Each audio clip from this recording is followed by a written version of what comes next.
बादशाह का मॉड अच्छा था। वो नौजवान वजीर की तरफ मुड़ा और मुस्कुराकर पूछा, तुम्हारी जिंदगी की सबसे बड़ी ख्वाहिश क्या है? वजीर शर्मा गया। उसने मुन्ना नीचे कर लिया।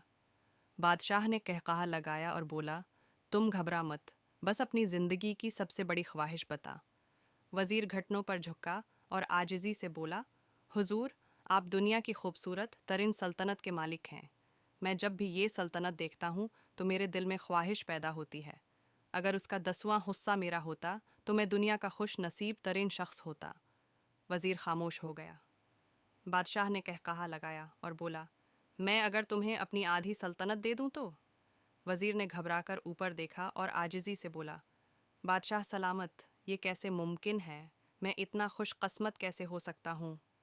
बादशाह ने फ़ौरन अहकामात लिखने का हुक्म दिया। बादशाह ने पहले हुक्म के ज़रिए अपनी आधी सल्तनत नौजवान वज़ीर के हवाले करने का फरमान जारी कर दिया। दूसरे हुक्म में बादशाह ने वज़ीर का सर कलम करने का आर्डर दे दिया। वज़ीर दोनों अहकामात पर हैरान रह गया।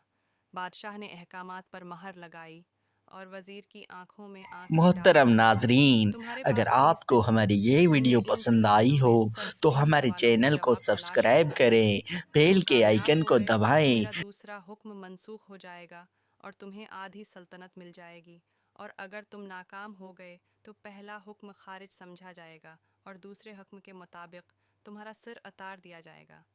वज़ीर की हैरत परेशानी में बदल गई।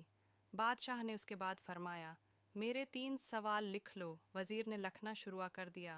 बादशाह ने कहा, इंसान की ज़िंदगी की सबसे बड़ी सच्चाई क्या है?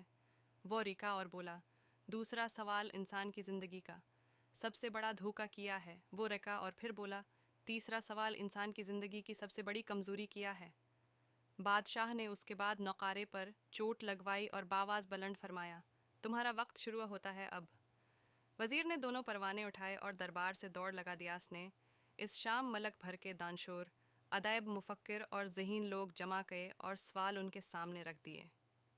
मलक भर के दानशूर सारी रात बहस करते रहे, लेकिन वज़ीर ने दूसरे दिन दानशूर बढ़ा दिए।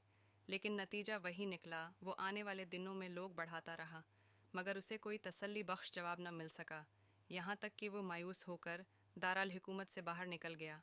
वो सवाल उठाकर पूरे मुल्क में फिरा, मगर उसे कोई तसल्ली बख्श जवाब न मिल सका। वो मारा मारा फिरता रहा, शहर शहर, गांव गांव की खाक छानता रहा।